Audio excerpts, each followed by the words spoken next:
Dobrý deň, susedia. Určite si pamätáte na túto našu veľkonočnú výzdobu. Bola tu asi 2 týždne a stála nás vyše 4500 €. Všetko by bolo v poriadku, keby sme boli okresné mesto alebo mestská časť Bratislavy, ktoré majú oveľa väčšie rozpočty. Lenže my sme obec a v okolitých dedinách mali jednoduchú, milú výzdobu. Takú, ktorú robili miestni ľudia, remeselníci, komunita.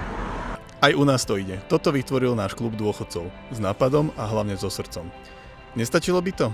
A tie peniaze by sa použili lepšie? Máme tu jar, obdobie, keď sa príroda prebúdza, keď sa upratuje, keď sa skrášľuje. V okolitých obciach sadia stromy, vysádzajú kvety, pribúda zeleň. A u nás nič. Naše verejné priestory zývajú prázdnotou. Pritom tu máme miesta, kde by sa dali vysadiť stromy, kvety, doplniť kríky a trvalky. Aj z tohto námestička by mohol byť pekný verejný priestor s prvkami zelene. Stále ešte existujú dotácie na výsadbu zelene a vodozádržné opatrenia. Od menších grantov až po veľké štátne dotácie. Sme za to, aby sa naše spoločné peniaze využívali zmysluplne. A nám tu kedy konečne niečo vyrastie? Verím, že o rok.